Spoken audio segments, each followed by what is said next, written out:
දැන් මෙයාගෙන් ටවුමට යන පාර ඇහුවනේ. ඊට පස්සේ දැන් මෙයා කල්පනා කරලා බලනවා දැන් මෙයා එනකොට ටවුම පැත්තෙන් ආවනම් මෙයාට ටවුමට යන පාර වරදින්න හේතුවක් නැහැ කෙනකින් අහන්න උවමනාවක් නැහැනේ. ඊට පස්සේ අහනවා ඔයා එනකොට කොහොමද ආවේ? How did you come when you came? ඔයා එනකොට කොහොමද ආවේ? ඔකට අපි වෙන උදාහරණයක් අරගමු. දැන් සහන් කියලා කෙනෙක් ගන්න. ඒක නෙමෙයි මචං. සහන් එනකොට ආවේ කොහොමද? How did someone come when he came? කොහොමද සමන් එනකොට ආවේ? මං එනකොට ආවේ 3 wheel එකකින්. by a 3 wheel. by a 3 wheeler. by a 3 wheeler. ඔයාලට කියන්න ඕන නම් වෙන උදාහරණයක් ගමු.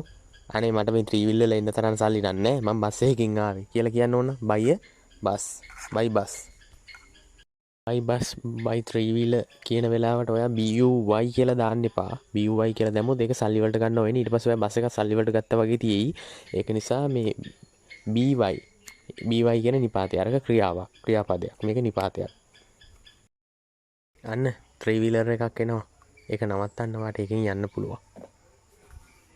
There a 3 wheeler comes.